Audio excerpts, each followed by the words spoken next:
Hello everyone, मैं कमल किशोर जैन आपका एक बार फिर स्वागत करता हूं अपने YouTube channel English with Jain सा के अंदर। अपनी अभी क्लासेज चल रही है 10th बोर्ड 2021 स्पेशल क्लासेज। पिछले वीडियो लेक्चर तक अपन वॉइस के टॉपिक को क्लियर कर चुके हैं और मुझे उम्मीद है कि वॉइस आपको पूरा समझ में आया होगा। आपने अगर वॉइस का टॉपिक नहीं देखा है तो ज़रूर देखें, ठीक है। अभी यहाँ पर अपन शुरू कर रहे हैं नरेशन। क्या शुरू कर रहे हैं? नरेशन। नरेशन में आपको बता दूं अभी 2021 के 10th बोर्ड के अंदर ये पूरा 3 अंक का है। कितने अंक का है? 3। तो आपको इसको एकदम हल्के में नहीं लेना है और इसकी एकदम पूरी तैयारी करनी। अभी अपन नरेशन की क्लासों के अंदर मैं आपको इतना पूरा बताने की कोशिश करूंगा जिससे आपका 10th बोर्ड 2021 में जो है कोई भी नरेशन का सवाल गलत नहीं होगा। देखिए, समझते हैं नरेशन क्या होता है और इसके सवालों को अपन कैसे करेंगे। देखिए, आप लोग नरेशन को स्पीच भी बोलते हैं और अपन कहते हैं कि डायरेक्ट स्पीच में, डायरेक्ट स्पीच से इनडायरेक्ट स्पीच में बदलना। और आपको मालूम है परीक्षा में दिया हुआ वाक्य, नरेशन का जो वाक्य होता है वो 2 भागों के अंदर बंटा हुआ होता है। पहले भाग को बोला जाता है आरवी यानी रिपोर्टिंग वर्ब और दूसरे भाग को बोला जाता है रिपोर्टेड स्पीच यानी आरएस। देखिए, सामान्य रूप में आप जानते रहिए क्या होता है ना, आपको उतने पूरा मैं बताऊंगा जिससे आपका प्रश्न जो है वो परीक्षा में गलत नहीं होगा, एकदम सही होगा। तो जो डायरेक्ट स्पीच का जो वाक्य होता है नरेशन का, वो 2 भागों में बटा हुआ होता है, आरवी और आरएस। और अब क्या होता है कि जब अपन इसको स्पीच चेंज करते हैं, डायरेक्ट से इनडायरेक्ट में बदलते हैं, तो उस वाक्य के अंदर कुछ परिवर्तन करने पड़ते हैं। उन परिवर्तनों को करते ही अपना जो है स्पीच क्या हो जाता है? चेंज हो जाता है, नरेशन का सवाल अपने पूरा हो जाता है। देखिए, तो अपने को क्या करना है, आरवी और आरएस के अंदर कौन कौन से परिवर्तन होते हैं इनको समझना है और क्रम से इनको क्या करना है, परिवर्तित करके उस नए वाक्य को लिखेंगे तो वाक्य एकदम सही बनेगा। देखिए, पहला जो परिवर्तन है वो रिपोर्टिंग वर्ब संबंधित परिवर्तन। अब जो रिपोर्टिंग वर्ब संबंधी जो परिवर्तन है वो अपन आगे आने वाले वीडियो लेक्चर के अंदर पहले अजर्टिव सेंटेंस, उसके बाद इंट्रोगेटिव सेंटेंस, ऐसे करके 5 प्रकार के जो वाक्य है, इंपेरेटिव, ऑप्टेटिव और एक्सक्लेमेटिव, उन वीडियो लेक्चर्स के अंदर मैं आपको बताऊंगा कि अजर्टिव के अंदर आरवी में क्या लगता है, इंपेरेटिव में क्या लगता है, सब में अलग अलग लगेगा। तो मैं वहां पर आपको बता दूंगा एक एक शब्द का परिवर्तन है। जैसे अफर्मेटिव के अंदर लगता है टोल्ड, है ना, सॉरी, और इंट्रोगेटिव के अंदर लगता है आस्क्ड, है ना, सब कुछ मैं वहां बताऊंगा। कंजक्शन, ये भी निर्भर करता है कि वाक्य किस प्रकार का है ना, अजर्टिव है, इंट्रोगेटिव है, क्या है, 5 प्रकारों में से कौन सा है उसके ऊपर निर्भर करता है। तो ये बहुत आसान है, ठीक है। ये वाक्य के साथ साथ मैं आपको बता दूंगा आरवी में भी एक परिवर्तन होता है और कंजक्शन भी कितना, एक परिवर्तन। तो यहाँ पर कितना हो गया? 2 परिवर्तन। जब कंजक्शन लगाते हैं तो ये कोमा और इन्वर्टेड कोमा को अपन हटा देते हैं, तो आरवी संबंधित परिवर्तन हो गया। मैं आपको आगे बताऊंगा प्रत्येक सेंटेंस के साथ में। कंजक्शन भी मैं आपको प्रत्येक प्रकार के सेंटेंस के जब बनाएंगे तो उसके साथ में बताऊंगा। तो यहाँ पर हो गए 2 प्रकार के परिवर्तन। आपको ध्यान रखना है कि आरवी का एक परिवर्तन और एक कंजक्शन। ये कंजक्शन लगता है कोमाज और ये जो इन्वर्टेड कोमाज है ये हट जाएंगे। तीसरा जो महत्वपूर्ण परिवर्तन आता है वो आता है रिपोर्टेड स्पीच के अंदर परिवर्तन, आरएस के अंदर परिवर्तन। अब ध्यान से सुनिए, आरएस एक अलग प्रकार का वाक्य होगा, ठीक है। तो आरएस के अंदर 3 प्रकार के परिवर्तन किए जाते हैं। कितने प्रकार के? 3 प्रकार के परिवर्तन किए जाते हैं। कौन कौन से? पहला होता है प्रोनाउन संबंधी परिवर्तन, दूसरा होता है टेंस संबंधी परिवर्तन और तीसरा होता है टाइम एंड डिस्टेंस संबंधी परिवर्तन। ध्यान से सुनिए, यहां तक अपना वाक्य हो चुका है, कोई समस्या नहीं है, ठीक है ना, कंजक्शन लगा दिया। अब इस वाक्य के अंदर क्या करना है? 3 प्रकार के परिवर्तन करने हैं। अब जब आप नरेशन कर रहे हैं, कौन कौन से? प्रोनाउन संबंधी, टेंस संबंधी और टाइम और डिस्टेंस संबंधी। बहुत आसान है, ध्यान से सुनिए। पहले अपन समझते हैं कि प्रोनाउन संबंधी परिवर्तन कैसे। दिए हुए वाक्य में प्रोनाउन चार्ट आपको आता है? बिल्कुल बढ़िया। नहीं आता है तो प्रोनाउन चार्ट का वीडियो लेक्चर देख लीजिए। अगर कोई फर्स्ट पर्सन दिया हुआ है, फर्स्ट पर्सन समझते हैं प्रोनाउन चार्ट के अंदर, आई, वी, माई, यस, है ना, माई, ओवर, ये फर्स्ट पर्सन है, तो वो बदलता है सब्जेक्ट के अनुसार। किसके अनुसार?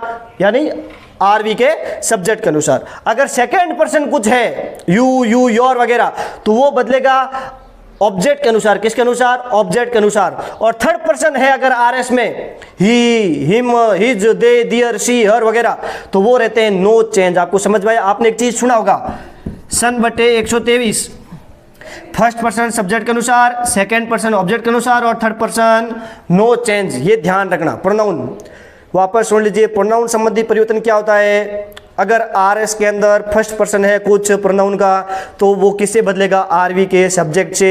अगर सेकेंड पर्सन है तो किससे बदलेगा, आर वी के ऑब्जेक्ट से। और थर्ड पर्सन क्या रहता है, नो चेंज, यानी थर्ड पर्सन में कोई परिवर्तन नहीं। अब कैसे याद करना है, या तो ऑप्शन बटे 123 से याद कर लो, या फिर ऐसे याद रखिए, फर्स्ट पर्सन सब्जेक्ट द्वारा, सेकंड पर्सन ऑब्जेक्ट द्वारा, third person no change. Clear. Pronoun संबंधी फर्स्ट पर्सन सब्जेक्ट द्वारा, सेकंड पर्सन ऑब्जेक्ट द्वारा और third person no change. Is it clear. First person subject द्वारा, सेकंड पर्सन ऑब्जेक्ट द्वारा और third person no change. अभी examples करेंगे तो आपको समझ में आएगा। तो क्लियर हो गया। फर्स्ट प्रोनाउन संबंधी चेंज, कहीं भी वाक्य में प्रोनाउन हो आर एस में तो चेंज हो जाएगा। दूसरा है टेंस संबंधी परिवर्तन। अब देखो इसको ध्यान से सुनो, टेंस संबंधी परिवर्तन यानी टेंस में परिवर्तन करना, दिए हुए रिपोर्टेड स्पीच का जो टेंस है उसके टेंस में परिवर्तन करना। अब ये टेंस का परिवर्तन कब होता है और कब नहीं होता है। देखिए, यदि रिपोर्टिंग वर्ब, ये रिपोर्टिंग वर्ब प्रेजेंट या फ्यूचर टेंस में, यानी ये जो वाक्य है अगर ये प्रेजेंट और फ्यूचर टेंस में है तो रिपोर्टेड स्पीच में टेंस संबंधी कोई परिवर्तन नहीं होता है, कोई परिवर्तन नहीं होता है। ये ध्यान रखें। अगर ये किस में है, प्रेजेंट या फ्यूचर में, तो आपको आर एस के अंदर टेंस संबंधी कोई परिवर्तन नहीं करना है। चीज समझ में आ गई। अब देखिए, लेकिन ये यदि पास्ट में है, किस में है, पास्ट में, किस में हो, पास्ट में हो तो आर एस के अंदर टेंस संबंधी परिवर्तन होता है। तो अब समझ में आ गया कब नहीं होता है और कब होता है। प्रेजेंट और फ्यूचर में होने पर आर एस में टेंस संबंधी परिवर्तन नहीं होता है, लेकिन आर वी पास्ट में हो यानी पास्ट टेंस की हो तो आर एस में टेंस संबंधी परिवर्तन होगा। अब वो परिवर्तन कैसे होंगे वो ध्यान से सुनो।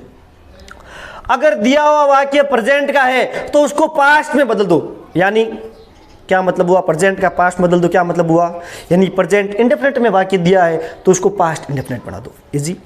अगर प्रेजेंट कंटिन्यूअस है तो पास्ट कंटिन्यूअस बना दो, और प्रेजेंट परफेक्ट है तो पास्ट परफेक्ट बना दो, और प्रेजेंट परफेक्ट कंटिन्यूअस है तो क्या बना दो, पास्ट परफेक्ट कंटिन्यूअस। देखो बिल्कुल आसान है ना। देखो एक का एक में, दो का दो में, तीन का तीन में और चार का चार में। क्लियर है कि नहीं है। प्रेजेंट इंडेफिनिट पास्ट इंडेफिनिट में, प्रेजेंट कंटिन्यूअस पास्ट कंटिन्यूअस में, प्रेजेंट परफेक्ट पास्ट परफेक्ट में, और present perfect continuous past perfect continuous में। क्लियर हो गया, ये चीज क्लियर हो गई ना। ये तो हो गया अगर प्रेजेंट में दिया हो तो पास्ट में कैसे बदलना। लेकिन अब दिया हुआ वाक्य पास्ट का ही हो जाए तो ध्यान रखना, अगर दिया हुआ वाक्य पास्ट इंडेफिनिट है तो उसको बदल दो पास्ट परफेक्ट में। दिया हुआ वाक्य पास्ट कंटिन्यूअस है तो उसको बदल दो पास्ट परफेक्ट कंटिन्यूस में। हुआ कि नहीं हुआ। पहले का तीसरा, दूसरे का चौथा। इसको आप ऐसे भी याद रख सकते हो, 12 34 बटे 12 34, यानी एक का एक में, दो का दो में, तीन का तीन में। ये तो हो गया प्रेजेंट टू पास्ट। लेकिन पास्ट टू पास्ट में याद रख लो 12 बटे 34। अगर पास्ट इंडेफिनिट दिया है तो किस में बन जाएगा, पास्ट परफेक्ट में, और पास्ट कंटिन्यूअस में है तो क्या बन जाएगा, पास्ट परफेक्ट कंटिन्यूअस। समझ में आई बात। बिल्कुल आसान है ये, है ना। प्रेजेंट को पास्ट में बदल दो, लेकिन पास्ट किस में रहेगा, पास्ट में। पास्ट इंडेफिनिट किस में बदल जाएगा, पास्ट परफेक्ट में, और पास्ट कंटिन्यूअस किस में बदल जाएगा, पास्ट परफेक्ट कंटिन्यूअस में। इट इज आसान है ना, समझ में आ गया। Is it easy. Okay. Present और पास्ट के टेंसों को कैसे बदलेंगे समझ में आ गया। ओके। अब यदि दिया हुआ वाक्य फ्यूचर का है, विल और सेल से शुरू हो रहा है, तो विल और सेल को किस में बदल देंगे, वुड में। किस में बदल देंगे, वुड में। देखो सेल को शुड में भी बदलते हैं, उसका अलग नियम है ना। सामान्यतः विल सेल दोनों को किस में बदल देते हैं, वुड में। ये ध्यान रखना, तो आगे बताएंगे सब कुछ, ठीक है। और मॉडल है जैसे कैन, कैन किस में बदल जाएगा, कुड में, ठीक है ना। में किस में बदल जाएगा, माइट में। जैसे मस्ट है तो मस्ट का कभी कभी मस्ट रह जाता है और कभी हेड टू भी हो जाता है। वो कैसे होगा, वो जब अपन विस्तार से पढ़ेंगे नरेशन को पूरा, तब मैं आपको बताऊंगा। लेकिन अब देखिए आरएस में तीसरा परिवर्तन होता है टाइम एंड डिस्टेंस संबंधी परिवर्तन, यानी समय और दूरी संबंधी परिवर्तन। यदि दिए हुए वाक्य में आरएस में दिस लिखा हो तो नरेशन चेंज करते समय वो उसका क्या हो जाएगा, दैट। दीज का क्या हो जाएगा, दोज। हियर का क्या हो जाएगा, दियर। नाउ का क्या हो जाएगा, देन। टुडे का क्या कर देंगे, दैट डे। अगो का क्या कर देंगे, बिफोर। ध्यान रखना यहां पर अगो का बिफोर करना है, आप लोग आफ्टर का बिफोर मत कर देना। इन चीजों को आपको याद करना पड़ेगा। ध्यान रखिए समय और डिस्टेंस संबंधी जो परिवर्तन है इन शब्दों को याद करना पड़ेगा कि दिस का दैट, दीज का दोज, हियर को दियर में बदलना है, नाउ का देन, टुडे का दैट डे, अगो का बिफोर, टुमारो को लिखेंगे the next day, next day को लिखेंगे द फॉलोइंग डे, यस्टरडे को लिखेंगे द प्रीवियस डे और लास्ट डे को लिखेंगे the previous day, last week को लिखेंगे द प्रीवियस वीक और लास्ट मंथ को लिखेंगे द प्रीवियस मंथ। ऐसे करके सारे हैंस का देंस, ऐसे करके आपको इन समय और दूरी संबंधी परिवर्तनों को आपको याद करना पड़ेगा। और अगर आपको ये वाक्य में मिलते हैं तो नरेशन चेंज करते समय आपको भी इनको क्या करना पड़ेगा, परिवर्तन करना पड़ेगा। लेकिन उनका उल्टा परिवर्तन कभी भी नहीं हो सकता। दिस का दैट होता है, इसका मतलब ये नहीं कि दैट का आप दिस कर दो, तो उल्टे परिवर्तन आपको नहीं करने। तो ये चीज़ें आपको समझ में आ गई होगी। तो भी आपको इस यहाँ पर बताया, आपको सब कुछ समझ में आ गया होगा। अगर आपको ये चीज़ समझ में आई तो वीडियो को लाइक करिए, कमेंट करिए, शेयर करिए, चैनल को सब्सक्राइब करिए, है ना। अपना चैनल 500 सब्सक्राइबर्स के एकदम पास में। अब आने वाले वीडियोज़ के अंदर अगले वीडियोज़ में मैं 5 वीडियो बनाने वाला हूँ। उसमें पहले वीडियो में एडजेक्टिव सेंटेंस कैसे बनाते हैं, फिर अगले में इंट्रोगेटिव कैसे बनाते हैं, फिर ऑप्टेटिव कैसे बनाते हैं, फिर एक्सक्लेमेटरी कैसे बनाते हैं ना, सब कुछ मैं अलग अलग वीडियो के अंदर बताने वाला हूं। 5 प्रकार के सेंटेंसेज को कैसे अपन नरेशन चेंज करेंगे। लेकिन उसके लिए आपको सबसे पहले ये चीजें मालूम होनी चाहिए। आरवी और कंजक्शन में प्रत्येक वीडियो में साथ साथ बताऊंगा। ये बहुत आसान है, कठिन नहीं है। मेरी गारंटी है कि आपका परीक्षा में कुछ भी गलत सवाल गलत नहीं होगा। तब तक के लिए धन्यवाद। राम राम, जय जिनेंद्र।